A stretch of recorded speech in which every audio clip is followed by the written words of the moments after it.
Mr. President, allow me to be categorical about India's position. We desire normal relations with all our neighbors, including Pakistan.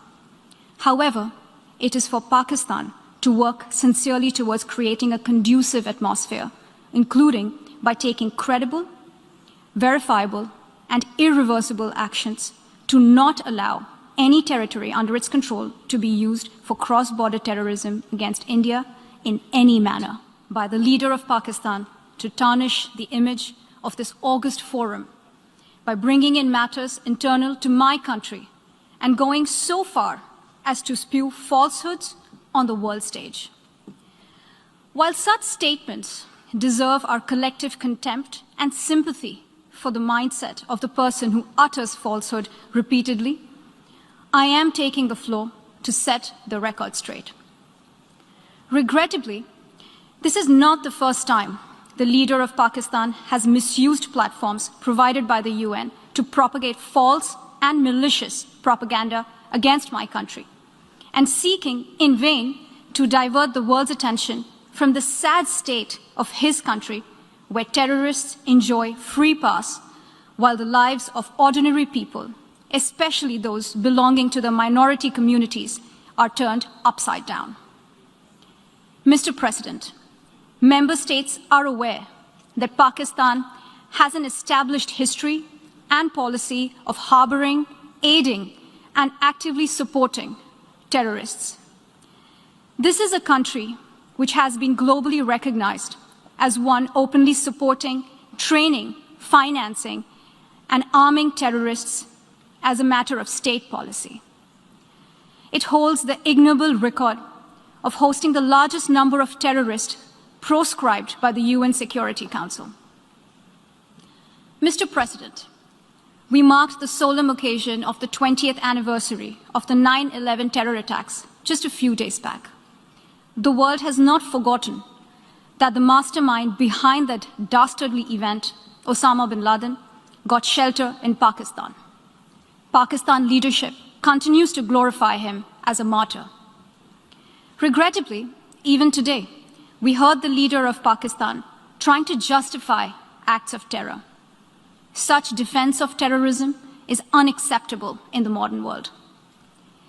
We keep hearing that Pakistan is a victim of terrorism. This is the country which is an arsonist disguising itself as a firefighter. Pakistan nurtures terrorists in their backyard in the hope that they will only harm their neighbors.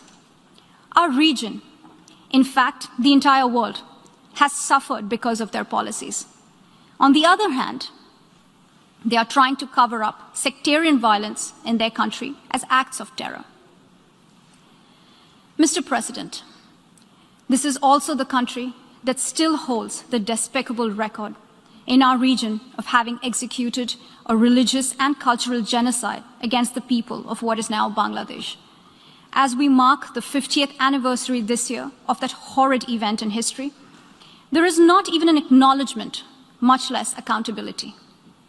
Today, the minorities of Pakistan, the Sikhs, the Hindus, the Christians, live in constant fear and state-sponsored suppression of their rights. This is a regime where anti-Semitism is normalized by its leadership and even justified.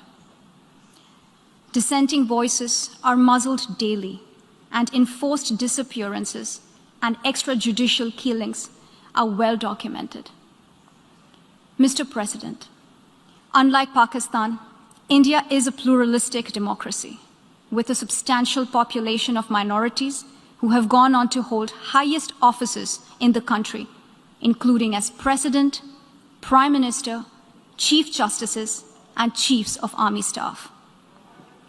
India is also a country with a free media and an independent judiciary that keeps a watch and protects our Constitution.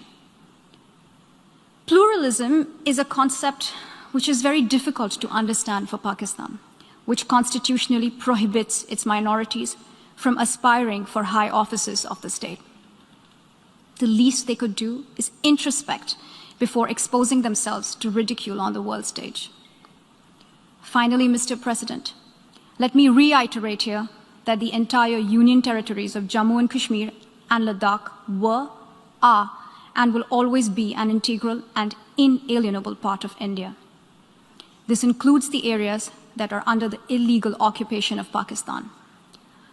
We call upon Pakistan to immediately vacate all areas under its illegal occupation.